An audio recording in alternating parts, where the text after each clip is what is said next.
from Fargo and serving you on TV, online, and on the go. This is Valley News Live at 5:30. I did ask the Postal Service if they were going to start paying the late fees. They said no. More mail problems for people in our area, and if it's happening to you, there is a way to get it fixed.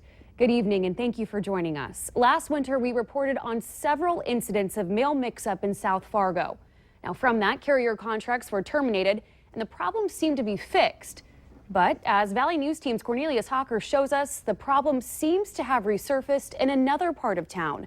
A West Fargo woman contacted our Whistleblower Hotline after sensitive information ended up sitting for a month in her neighbor's house. I had a girlfriend in Alaska. She sent us all a postcard. Everybody else has gotten their postcard 3 weeks ago. I have not received mine. This is typical for Dorothy Hancock. I've had checks not come. They've had to stop payment and resend. Bills that are late, and then they want to charge you a late fee because of the Postal Service. Dorothy checks her mail, never knowing what she may or may not find. She called our Whistleblower Hotline after a neighbor brought over open mail that contained her Social Security information. Maybe the man himself wouldn't do anything, but what if he has somebody over that isn't really, and maybe he wrote down some of this, or I don't know. It's unexcusable. I mean, our team every day, I tell them every day, I mean, they know, hey, guess what? We'll never be perfect, but if we give a perfect effort, I mean, we're going to get out there and take care of our customers. Douglas Stevens took Dorothy's information and says he's going to personally look into her case and hopefully get it resolved. But what if you're getting all your mail along with someone else's? That's what's been happening to me for the last several months, and here's what Stevens had to say about that. Almost sounds like someone used your address that shouldn't have, so I'll give you my email address so you can send that to me, and I'll have the team here look at it so we can get it fixed for you. I just want my own mail. Like I said, I want my own mail. I don't want other people's mail, and I don't want other people getting my mail. Cornelius Hawker, Valley News Live. If you're having any mail problems, go to valleynewslive.com and click on this story to find out how you can report those problems. Also, if you need help uncovering fraud and corruption in your community, be sure to call our Whistleblower Hotline. That number is 701-237-6576 and leave your tip. A member of our investigative team will get on the case and go to work to expose the truth. It's a little cooler today and windy. So how's it looking tonight for all the outdoor activities? Let's find out from meteorologist Robert Hahn in the Weather Center for a look at our forecast. Robert? Well, Christine, it certainly has been a cooler day today, and we're going to see some cool temperatures not only as we head through the rest of this evening, but right on through the next couple of days. Across the region right now, a mix of some 50s and some 60s, 57 degrees, Devil Lake and Langdon, 62 in Grand Forks, 66 degrees here in Fargo, 68 down in the Sisseton area. Winds, they've been gusty all day today. They'll become a little lighter as we head through the overnight hours tonight. Tomorrow, breezy, but not quite as windy as we have been seeing today. Quite a bit of cloud cover out there, and we'll see some partly cloudy skies as we head through the overnight hours. Underneath those clouds, we have seen a few sprinkles trying to develop, and we may see a few isolated sprinkles as we head through the next several hours. Here in Fargo, for the most part, dry, still a bit breezy as we head through the 7 o'clock hour, 8 o'clock around 60 into the upper 50s by 9 o'clock. And as we head through the next 24 to 48 hours, we will have to talk about frost. Oof. And we do have the average frost and freeze dates right there. And again, we'll have more on that as well as a look at the rest of the next 7 days coming up in just a few minutes. Looking forward to it. Thanks, Robert. It appears Grand Forks is moving forward with a multi-million-dollar project to solve the problem of homelessness. The goal of the Housing First project is to get people back on their feet as working members of society. The city is working with developers to build a 42-unit apartment building for the chronically homeless. That's just right next to the police department. It would include on-site services to help people deal with drug abuse, mental illness, and other problems. Well, it's a Housing First project, which is kind of the concept that if people are homeless, you give them housing first, and that gives them the stability to address their other problems. Most of the money for the $8 million project will come from federal grants and low-interest loans to developers. Construction could begin next spring. It's week 2 of the nurses' strike against 5 Allina facilities in the Twin Cities. And there are different perceptions on how things stand. Yesterday, Allina Health released a statement expressing optimism that the two sides are actually quite close in talks to reach a new contract agreement. The statement says Allina and the nurses union agree on issues like hiring practices, scheduling, tuition reimbursement, and staff safety. And a movement has been made toward transitioning the nurses to Alina's health insurance plan by 2020. The company also says that 440 union nurses have returned to work.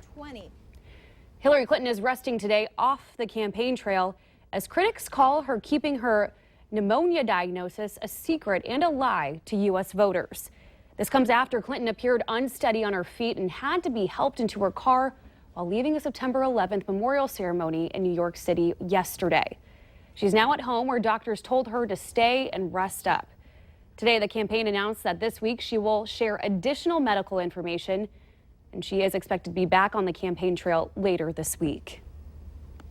Drivers traveling westbound on I-94 in Moorhead will see some overnight lane closures tonight.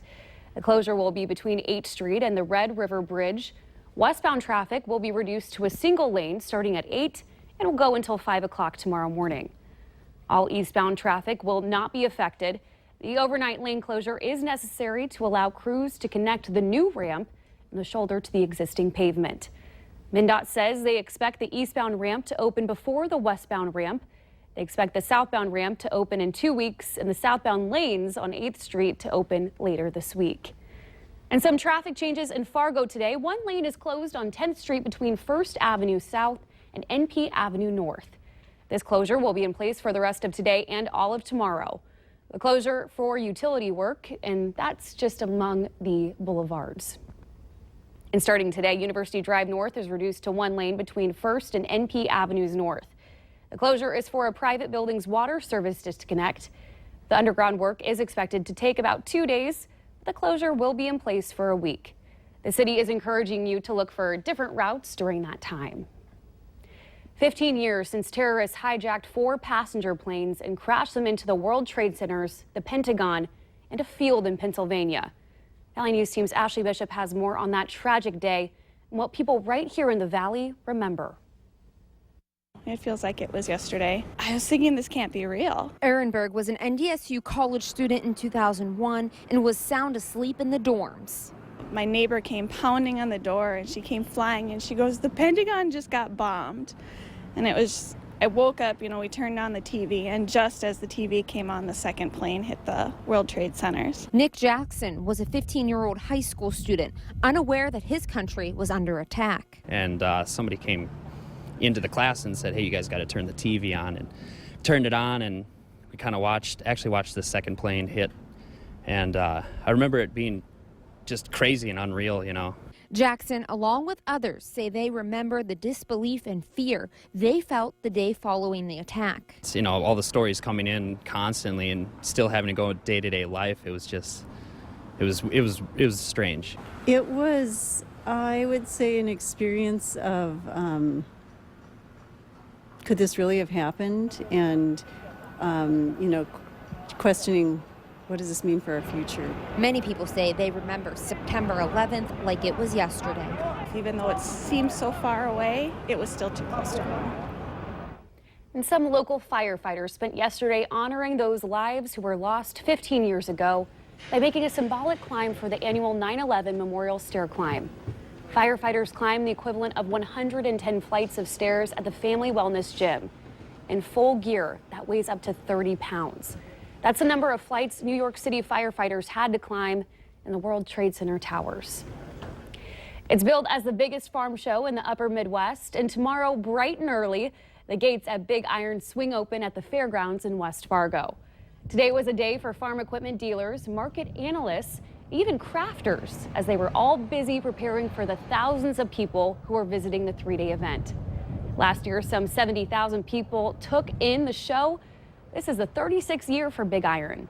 It has changed and grown from showing off the latest tractors and combines to opportunities to experience ag-related technology. The show runs from 9 to 5 tomorrow and Wednesday, 9 to 4 Thursday, and it's free. There's no charge to get in and no charge for parking. We've had a number of you call in today asking about the addition of Fargo's new CW to DirecTV's lineup. Hopefully this clears up any questions. Starting today, DirecTV customers can find Fargo CW at Channel 31. Now, KX4 has moved from Channel 9 to Channel 30. And of course, for those viewers who want to go to bed a little bit earlier tonight, Don't miss our first ever 9 p.m. newscast on the Fargo CW. Myself and Robert Hahn will bring you the news, weather you need to know to wrap up your day. To see all of this information, we have it online. Just head to valleynewslive.com and click on this story. Cheetos partners with Burger King to bring you a food mashup that just might appeal to your taste buds. That's still ahead tonight. Outside of a few isolated sprinkles and showers over the next 24 hours, the big story will be the cooler weather as we head through the next day or two. Your forecast details on that, as well as a sneak peek at next weekend, coming up right after this.